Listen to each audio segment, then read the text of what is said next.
நம்ம முதலமைச்சர் ஸ்டாலின் ஐயா அவர்களுக்கு நன்றி சொல்கிறதுக்காக எதனால் அப்படின்னு கேட்டிங்கன்னா,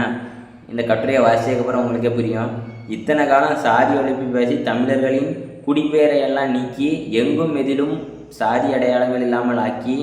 சாதி அடையாளத்தை கேட்டுவிட்டாலே ஏதோ பெரிய இனத்துரோகம் என்பதை போன்ற பிம்பத்தை உளவியலாக நிறுவி வைத்திருந்த திராவிடத்தின் பொய் பிம்பத்தை உடைத்து,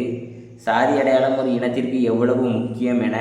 ஜிடி நாயுடு மேம்பாலத்தை திறந்து வைத்து, தமிழினத்தின் அறிவு கண்களை திறந்து திராவிடம், திராவிட கழகம், ராமசாமி கழகம், ராமசாமி பற்ற, திராவிட சாதி ஒழிப்பு, திராவிட சமூக நீதி, ராமசாமி பெண்ணியம் என இத்தனை காலம் தமிழினத்தை ஏமாற்றி தமிழரின் பண்பாடு, கலாச்சாரம், வரலாற்று, வாழ்வியல் மரபுகளை கேள்விக்குறியாக்கி அளித்தது யார்? தமிழர், யார் அந்நியர் என வேறுபாடுகள் தெரியாமல் பார்த்து கொண்ட மொத்த அதிகார பதவியின் ஆதிக்கத்திலேயும் தெலுங்கர்களை மட்டுமே வைத்து நிரப்பிக்கொண்டு தமிழ்நாட்டிலேயே தமிழினத்தை தெலுங்கரின் ஆதிக்கத்தில் அடைத்து வைத்திருந்த திராவிட ஆதிக்கத்தை மொத்தமாக ஊருக்கு வெளிச்சம் போட்டு காட்டி, இனி எவரும் திராவிடம் தரித்தியம், ராமசாணியம், பெண்ணியம், தமிழ் சாதி ஒழிப்பு, சுயமரியாதை என புரட்சி புடலங்கா பேச அருகதே இல்லாமல் ஆக்கி, இனி தமிழின சாதிய ஒளி அழி என பேசும் அருகதை இல்லாமல் ஆக்கிய ஸ்டாலின் காரு ஒரு வகையில் தமிழர் குடிகளின் கண்களை திறந்து வைத்து திராவிடத்தின் போலி பிம்பத்திற்கும் பொய்ப்பு திராவிடத்திற்கும் முடிவுரை எழுதியதற்கு நன்றி ஸ்டாலின் காரு.